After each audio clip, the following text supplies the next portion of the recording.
আগের অধ্যায়গুলোর মতো এই যে অধ্যায়টি নাগরিকতা, এটি যেমন 11-এর জন্য কাজে লাগে, অন্যান্য পরীক্ষাতেও এই অধ্যায়টি কাজে লাগে। তা ক্লাস 11 সেমিস্টার 1 চ্যাপ্টার 3 এইখানে তোমাদের জন্য তৃতীয় পার্ট বা থার্ড পার্টের 30টি এমসিকিউ প্রশ্ন আলোচনা। প্রথম কোশ্চেনটি আছে, নাগরিক ও বিদেশিদের মধ্যে দুটি সাদৃশ্য লেখো। প্রথম সাদৃশ্য কি আছে? উভয়দেরই রাষ্ট্রীয় আইন মেনে চলতে হয়। 2 আছে তারা অর্থনৈতিক ও সামাজিক অধিকার ভোগ করে। মানে বিদেশি নাগরিক উভয়ই এই দুটি সাদৃশ্য লক্ষ্য করা যায়। এ দুটি ছাড়াও আরও রয়েছে, যেমন উভয়কেই মানে নাগরিক এবং বিদেশিদেরকে উভয়কেই কর প্রদান করতে হয় বা ট্যাক্স দিতে হয়। নাগরিক ও বিদেশিদের মধ্যে দুটি পার্থক্য দেখাও, বা বিদেশি ও নাগরিকের মধ্যে প্রধান পার্থক্য কি? প্রথমে আছে নাগরিকেরা রাষ্ট্রের স্থায়ী বাসিন্দা ও বিদেশিরা অস্থায়ী বাসিন্দা। 2 আছে রাষ্ট্র তার নাগরিকের কাছে সমস্ত রকম কর্তব্য পালনের দাবি করে, কিন্তু বিদেশিদের কাছে রাষ্ট্র তা পারে না বা বিদেশিদের কাছে করে না। রাষ্ট্র আশা করে কি? নাগরিকরা যাতে রাষ্ট্রীয় আইন পালন করে, কিন্তু বিদেশিদের কাছ থেকে রাষ্ট্র এই আশাটা করতে পারে না। এছাড়াও অনেক পার্থক্য রয়েছে, যেমন নাগরিকরা রাজনৈতিক অধিকার ভোগ করে, কিন্তু বিদেশিরা রাজনৈতিক অধিকার ভোগ করতে পারে না। এখানে তোমাদের জন্য দুটো দেওয়া আছে, বই থাকলে সেখান থেকে আরো করতে পারো, কোনো অসুবিধা নেই। পরে কোশ্চেন, নাগরিকদের একটি কর্তব্য লেখো। নাগরিকদের একটি কর্তব্য হচ্ছে সময় মতো কর প্রদান করা। প্রতি বছর একটা নির্দিষ্ট সময়ে নাগরিক যারা তাদেরকে কর প্রদান করতে হয়, ট্যাক্স দিতে হয়।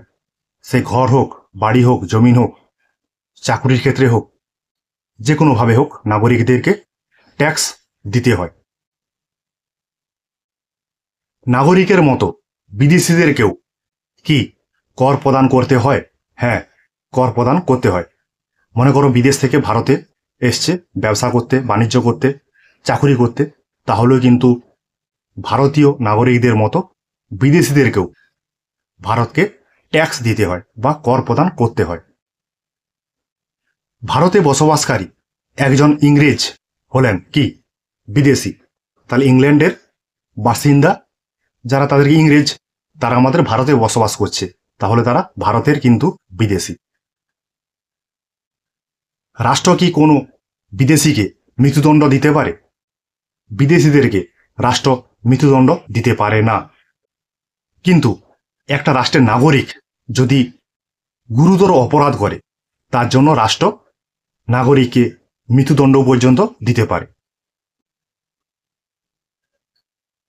নাগরিক ও প্রজার মধ্যে মূল পার্থক্য কি? মূল পার্থক্য হচ্ছে এটাই, যে সকল নাগরিক অন্য সমস্ত অধিকার ভোগ করলেও রাজনৈতিক অধিকার ভোগ করতে পারে না। তাহলে সহজ করে বলতে গেলে নাগরিকরা সমস্ত প্রকার অধিকার ভোগ করে, রাজনৈতিক, সামাজিক, অর্থনৈতিক সমস্ত প্রকার অধিকার ভোগ করে, কিন্তু প্রজা যারা তারা সকল প্রকার অধিকার ভোগ করতে পারে না। মূলত রাজনৈতিক অধিকার যেটা, সেটা প্রজারা ভোগ করতে পারে না। উদাহরণ দিলে হয়তো বুঝতে পারবে নাগরিক আর প্রজা জিনিসটা কি। 1947 সালের আগে ভারতে ব্রিটিশ সরকার বা ব্রিটিশরা ভারতকে শাসন করত। সেই সময় ভারতীয় ভূখণ্ডে যারা জন্মগ্রহণ করেছিল তারা কিন্তু ব্রিটিশদের প্রজা ছিল। কিন্তু 1947 সালের পরে ব্রিটিশ যখন ভারত ত্যাগ করে, তারপরে সেই ভারতীয় ভূখণ্ডের যারা জন্মগ্রহণ করেছিল তারা কিন্তু এখানের নাগরিক হিসাবে পরিচিতি লাভ করেছে। তাহলে একটা সময়ের আগে একটা সময়ের পরে অবস্থানটা বুঝতে পারলে নাগরিক ও প্রজার মধ্যে পার্থক্যটা সহজেই বুঝতে পারবে। নাগরিকতা অর্জনের দুটি পদ্ধতি কি কি? নাগরিকতা অর্জনের দুটি পদ্ধতি আছে, একটা স্বাভাবিক বা জন্মসূত্রে পাওয়া, আর একটা কৃত্রিম উপায় বা অনুমোদনের দ্বারা পাওয়া নাগরিকত্ব। এই জন্মসূত্রে নাগরিকতা এবং অনুমোদন সূত্রে নাগরিকতা, এই দুটোর কিন্তু সংজ্ঞা বা কাকে বলে বিষয়টা আগের পাঠে আলোচনা হয়েছে। একটা সুন্দর উদাহরণ দেওয়া আছে, জন্মস্থান নীতি অনুসারে কোনো শিশু জাহাজ বা বিমানের মধ্যে ভূমিষ্ঠ হলে সে কোন দেশের নাগরিক হবে?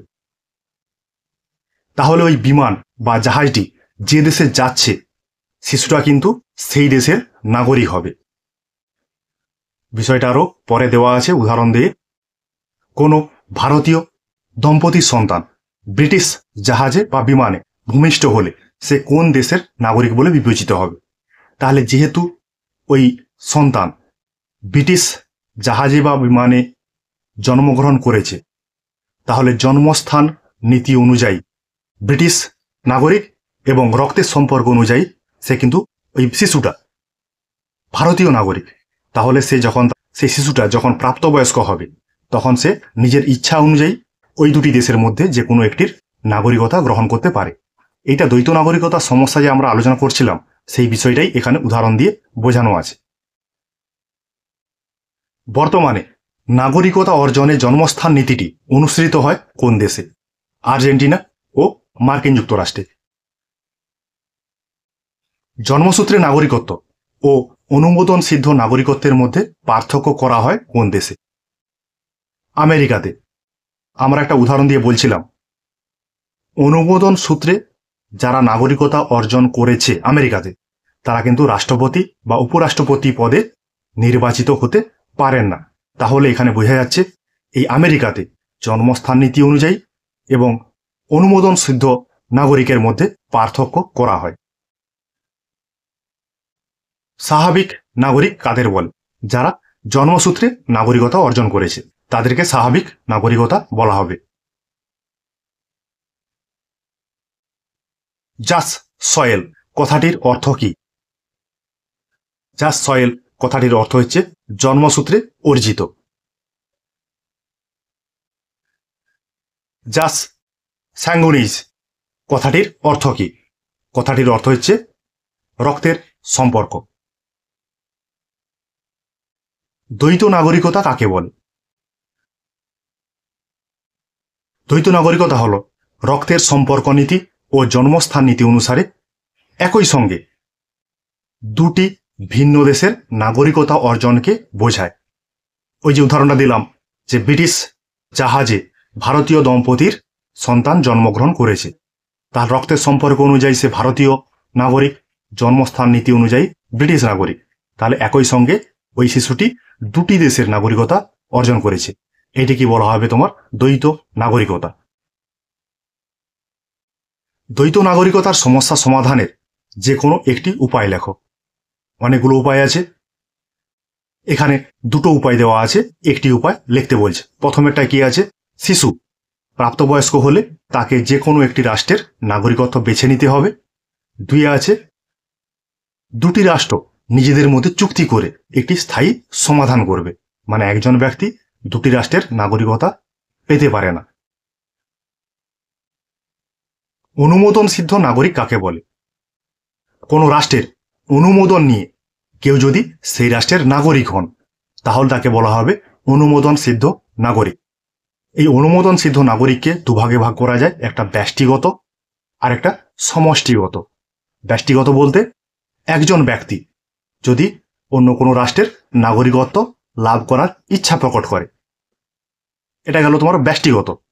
কিন্তু সমষ্টিগত হচ্ছে কোনো একটি অঞ্চল যদি মূল ভূখণ্ডের অন্তর্ভুক্ত হতে চায়, তাহলে ওই যে অঞ্চলের জনগণ সবাই একসঙ্গে মূল ভূখণ্ডের অন্তর্ভুক্ত হচ্ছে, সেটাকে বলা হবে সমষ্টিগত অনুমোদন সিদ্ধ নাগরিক। যেমন আমরা উদাহরণ দিয়েছিলাম পুদুচেরি, গোয়া, দমন, দিউ, সিকিম প্রভৃতি রাজ্যের বা অঞ্চলের যে জনগণরা ভারতের অন্তর্ভুক্ত হয়েছিল এই সমষ্টিগত অনুমোদন সিদ্ধ নাগরিকতার মাধ্যমে। তারপরেই কোশ্চেনটা রয়েছে, সমষ্টিগত নাগরিকতা কাকে বলে?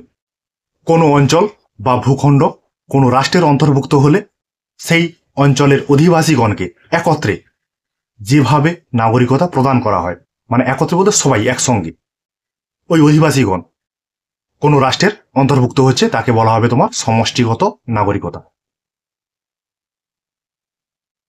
কোন দেশের নাগরিকদের ভোটদান বাধ্যতামূলক? সুইজারল্যান্ডের। কিন্তু আমাদের ভারতবর্ষে ভোটদান কিন্তু বাধ্যতামূলক নয়। যখন ভোট হয় দেখবে যে একটা একটা ক্ষেত্রে বা অঞ্চলে 65%, 70%, 80% এরকম ভোট পড়েছে, 100% ভোট পড়েনি।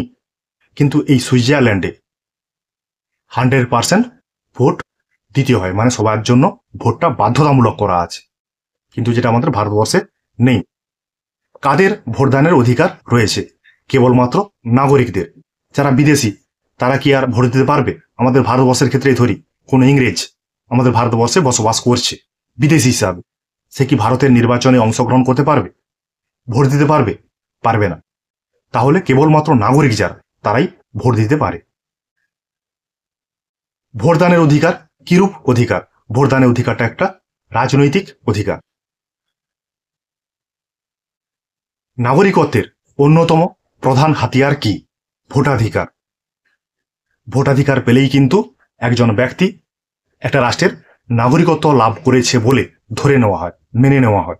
তাহলে এটা একটা হাতিয়ার, ভোটাধিকারটা, যেটা নাগরিকতা পেতে সাহায্য করে। কিরূপ অর্জিত নাগরিকত্ব? স্বাভাবিক নাগরিকত্ব। বৈবাহিক সূত্রে যে নাগরিকতা অর্জন করা হয় সেটাকে অর্জিত নাগরিকত্ব বলে। কিরকম? কোনো ভারতীয় পুরুষ বাংলাদেশের কোনো স্ত্রীকে বিয়ে করলো, বিয়ে করার পর ওই বাংলাদেশের স্ত্রী ভারতের পুরুষের নাগরিকত্ব গ্রহণ করল, এটা কিন্তু বাংলাদেশের ওই স্ত্রীর অর্জিত নাগরিকতা। কোনো নাগরিক মার্কিন যুক্তরাষ্ট্রের রাষ্ট্রপতি হতে পারেন কিরূপ নাগরিক হলে?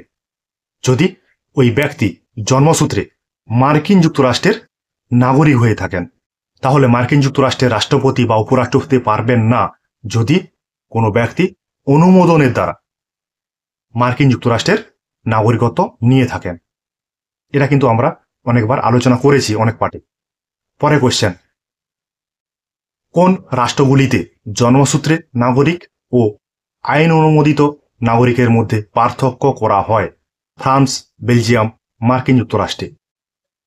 আইন অনুমোদিত বলতে অনুমোদনের দ্বারা। তুমি কোনো রাষ্ট্রের নাগরিকতা গ্রহণ করতে চাইছো, তাহলে সেই রাষ্ট্রে আবেদন করতে হয়। আবেদন করার পর রাষ্ট্র সেই আবেদনে সাড়া দিলে তুমি সেই দেশের নাগরিকতা গ্রহণ করতে পারবে। এটাকে আইন অনুমোদিত বা অনুমোদন সিদ্ধ নাগরিকতা বলা হয়। জন্মসূত্রে নাগরিকতা অর্জনের প্রধান নীতি কয়টি? জন্মসূত্রে নাগরিকতা অর্জনের প্রধান নীতি দুটি। এই জন্মসূত্রে নাগরিকতা অর্জনের আরেকটি নাম আছে, যেটাকে স্বাভাবিক নাগরিকতা বলে। এই স্বাভাবিক বা জন্মসূত্রে নাগরিকতাকে দুটা ভাগে ভাগ করা যায়।